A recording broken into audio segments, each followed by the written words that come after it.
G'day YouTube, Wobbles on a lot here. Finally doing something a little bit constructive about the dilapidated state of the armchair in which I repose within my humble abode. I got it probably 10 years ago. I got it for nothing. It had a few problems with it when I got it. So yes, it's been held together with tie wire and electrician's tape pretty much for the duration of its period in service. And at this stage in its career, it's really only fit as a source of thin black leather to make a new indicator nut on the string of my Capuchin sundial. So that means replacement, which brings us to this, which was on the rubbish pile out the back of my son's workshop. And it's got a fancy style of a mechanism with machine screws going into pressed steel nuts into plywood.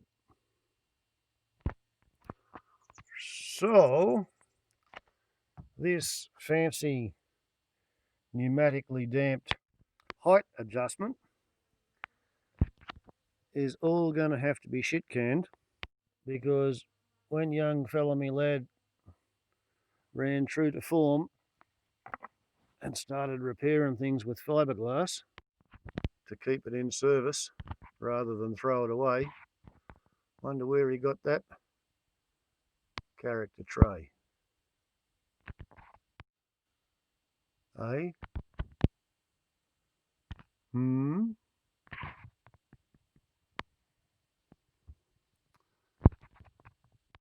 So what he discovered after repairing a broken mounting leg, then he found that another one let go. So he's filled that up with fiberglass resin to strengthen the bit of plastic. He's filled this one up with fiberglass resin to fix it. We have one plastic leg that survived, and then the other one's cracked. And at that point, having fixed it 3 times and realised that it's gone past the point where this black nylon has reached and exceeded its fatigue life, that's had the royal order of the dick. So he's bought a whole new chair. And I saw it and I thought, hey, I remember bringing this thing home from the dump, and it's steel. It was equipped with 4 holes to go onto some fancy schmancy plastic creation, and the plastic in it's failed, but the steel's okay. So at the moment I'm in the process of drilling a hole which will permit the threads and the shaft of a wood screw to emerge out the top of this steel tube mounting. I've already drilled the pilot holes. The pilot holes go through and through.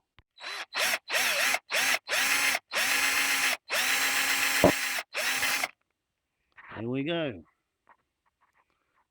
Yeah, these ones have got to go through and through as well, because I'm going to be screwing in through the other side.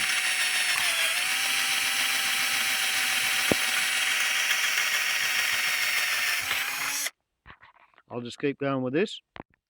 Okay, so we check to see that that will fit, and it does. So now we come in from the bottom and we enlarge this side of the hole. now we're not going to go drilling through and through, and we've also relocated to above some bits of wood so we don't damage the drill bit.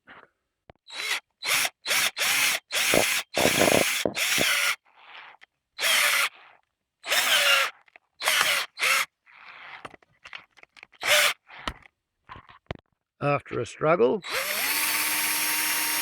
like so, and we just keep on enlarging the drill sizes.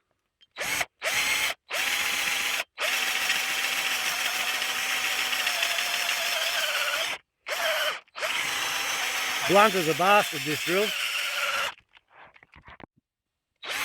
but it does in fact do the job. And once again, that hole is not big enough for the head. It's like 7 into 20, it just won't fit. So we break out the bottle of the big drills, stored in a corrosion resisting oily environment, and we pick out the smallest of the lot, which is sufficient under the task. And behold, it fits.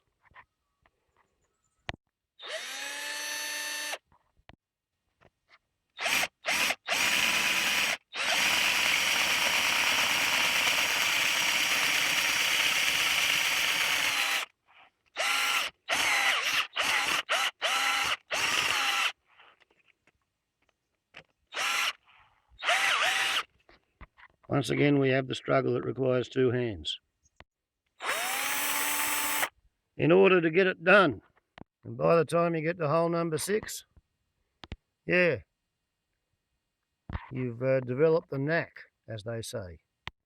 And it all goes pretty smoothly. Good thing, as long as you don't throw them in there too hard or drop the bottle.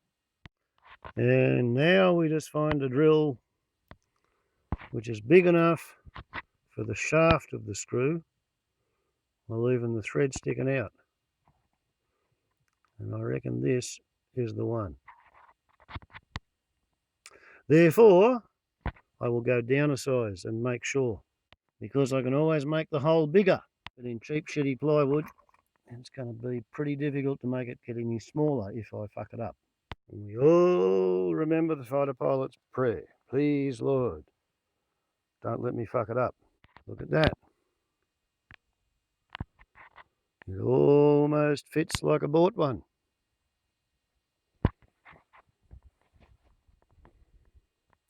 I think this should work.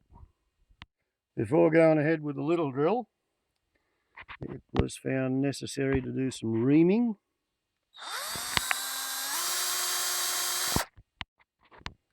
In order that the washers would fit. Because I want to, on the one hand, strengthen the inner upper wall of the steel tube, as well as maybe prevent this from poking through, but I don't think it's going to be much of a problem because it's right out at the edge. So 1 washer rather than 2. And in we go.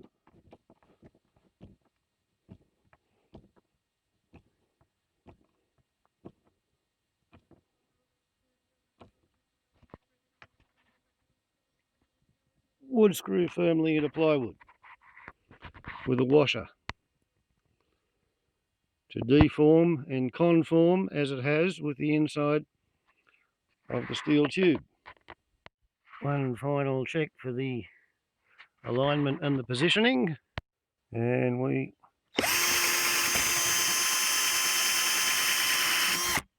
drill another hole. Thus, insert another wood screw washer combination, screw it into place. Now we have a little bit of structural rigidity. We can go on and put the other 4 in. Well, there you go. And it does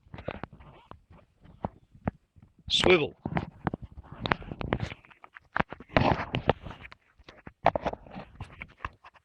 And believe it or not, it's a height adjustable swivel. I was not aware of that. when I brung it home from the dump. But yeah, now you see why a true hillbilly never leaves good shit behind when you see it at the dump, because you never know when you're going to need it. I might have had this for 15 years, and this plus this is going to replace a 12-year-old chair that I got for nothing because somebody else had worn it out and broken it. Check it out. How fancy is that for an old hillbilly?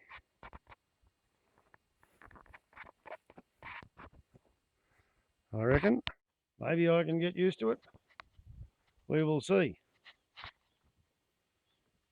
Yeah. Well, they don't quite sit at the same angle.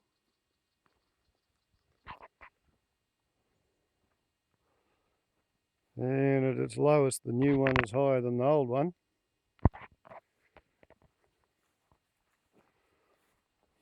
But I guess I can compensate for the angle of the dangle by jacking up the front or putting a block under it. This versus this. Not nearly so much room to move around, but maybe it'll hold me back in a better position. I don't know. We shall see what we shall see. But top end of the new one is definitely in better condition than the top end of the old one.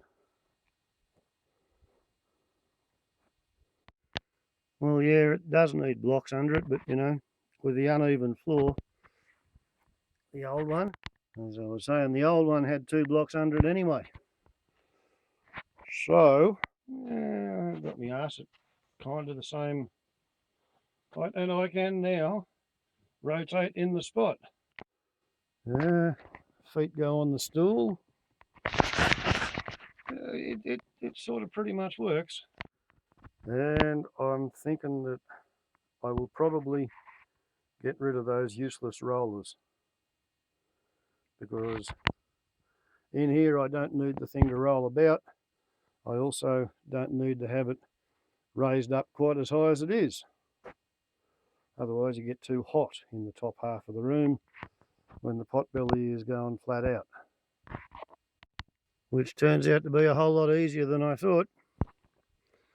They've got a little spring circlip on them and they're stuck in plastic, so you don't actually need to start trying to chop the plastic to bits with a screwdriver. All you got to do is pull. And bingo, comes off in your hand.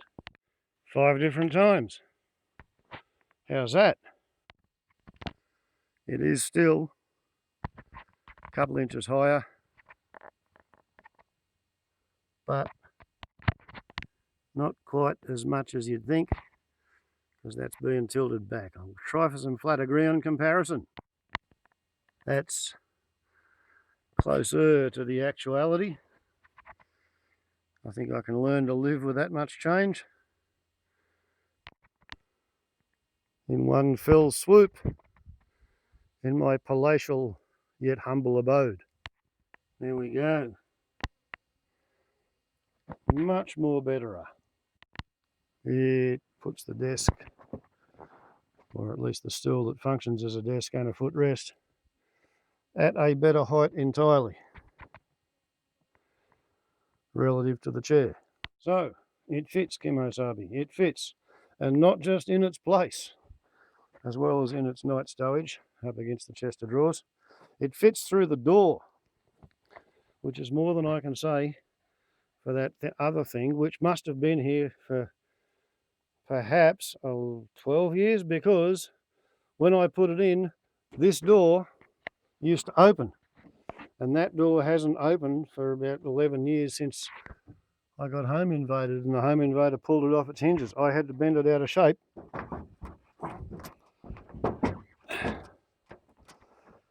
and use a bit of brute force to exfiltrate this old thing. So, quite a successful morning. I didn't get any brush cutting done, but I did a fair bit of that yesterday. And I was going to do some more of that today, but I had to get the new chair out of the back of the car before going to town to get groceries. So only got one shot at the day. And you can't spend all day, every day on the brush cutter.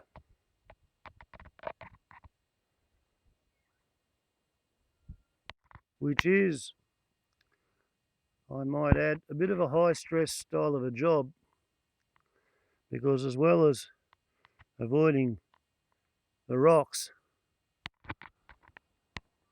avoiding entanglement with the fibres of the flax lily leaves, and there's lots of them, and they have to be left alone because they're actually food plants. Can you see how many seeds there are on that? I understand they can be roasted and then ground into flour. And the leaves of all of these flax lilies, including the longleaf spike rush,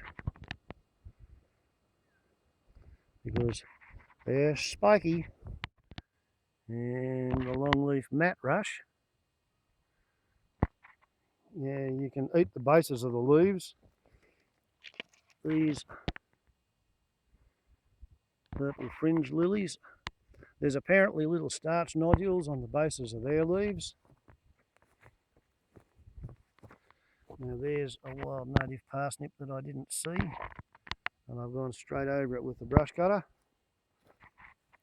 There's that one I've noticed.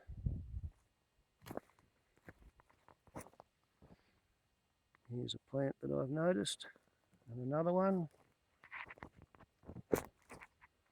and another couple, and another little cluster.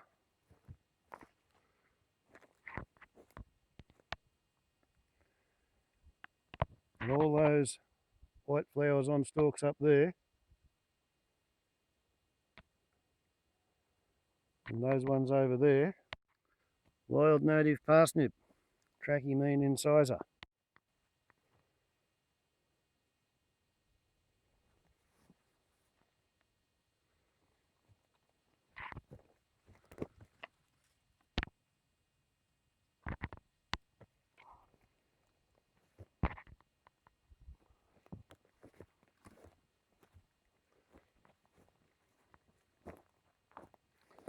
If you realise that there's wild native parsnip and that flax lily is edible,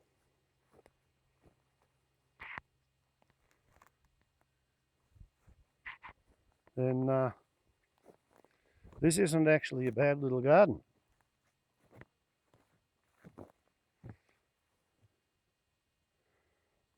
If you know what you're looking at.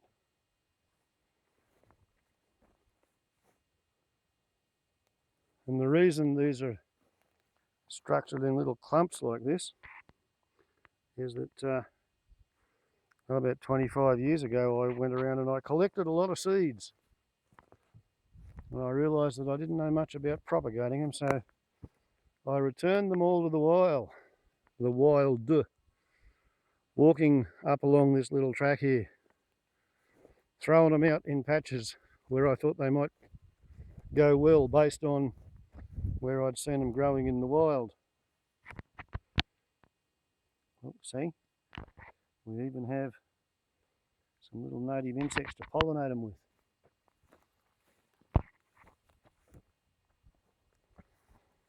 So,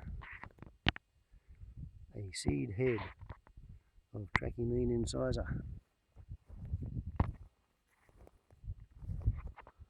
It's not that you can't cultivate them like your OP on vegetables, but the thing is,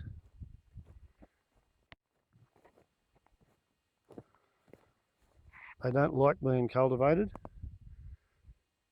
They like growing wild.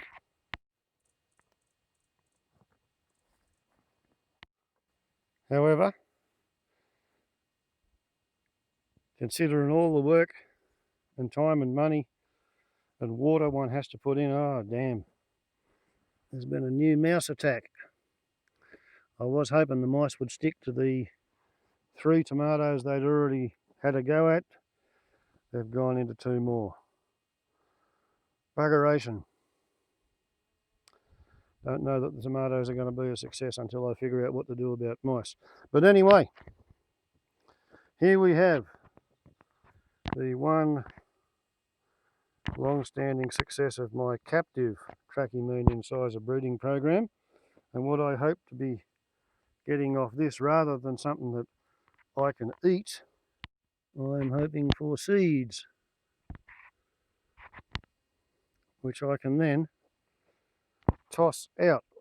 Half of them make up for the ones I took from the wild 25 years ago, and the other half I can have a go at propagating in here and then get to eat wild native parsnips that have been grown in captivity in deep soil. Because when you think that those tubs of dirt over there, say $20 for the tub, $20 for the dirt, $10 for the paint to keep the ultraviolet off it, $5 for the seed, you're talking $55. And that one on the left is going to provide 4 cobs of corn, 3 on the other one. $110 to grow 7 cobs of corn. To my little eye, that makes Aboriginal gardening techniques where all you do is sort of make sure you don't hurt the plants while they're trying to grow in wild, and then come along and harvest some of them, leave some there. It's not an annual vegetable, it's something that'll last putting out seeds for years until you come and dig it up. And at the moment, there's not enough of them growing wild in captivity. There's not enough of them growing wild, there's not enough of them growing in captivity.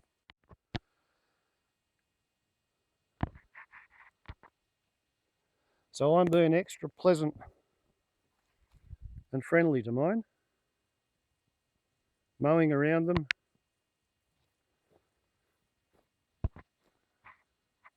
defending them against trespassing sheep, giving them their very best chance to make a comeback. While in the meantime, guess who eats out of the stupor market as well as trying to grow some vegetables on a rocky ridge top bush block.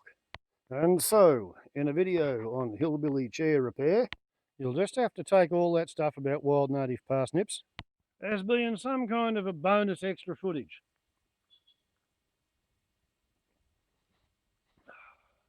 Warbles on a lot to YouTube.